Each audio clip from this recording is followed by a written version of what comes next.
aku tuh dari dulu pengen kali pergi ke dokter gizi. Iya. Buat naikin berat badan, apa segala macam, bisa terrealisasi. Oh bisa Bang? Abang ngerasa naik berat badan? Naik sih, lumayan. Dari 5 terakhir tuh yang kacau-kacau tuh 55 kan. Sekarang tahan di sini dulu, sorry ya. Kenapa Abang mau naikin berat badan Abang? Abang ngerasa insecure sama... Enggak, aku ngerasa kayak nggak ada, dari dulu aku pengen aja ke dokter gizi, ternyata ada yang salah gitu. Akhirnya sekarang berat badan aku 62,5 sampai 63.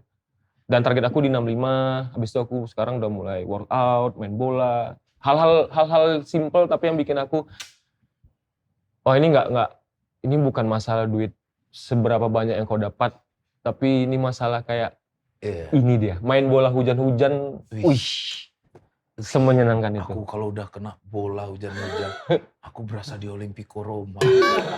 Terserah aku mau podcaster, mau apa di kepala aku Batistuta. Yo.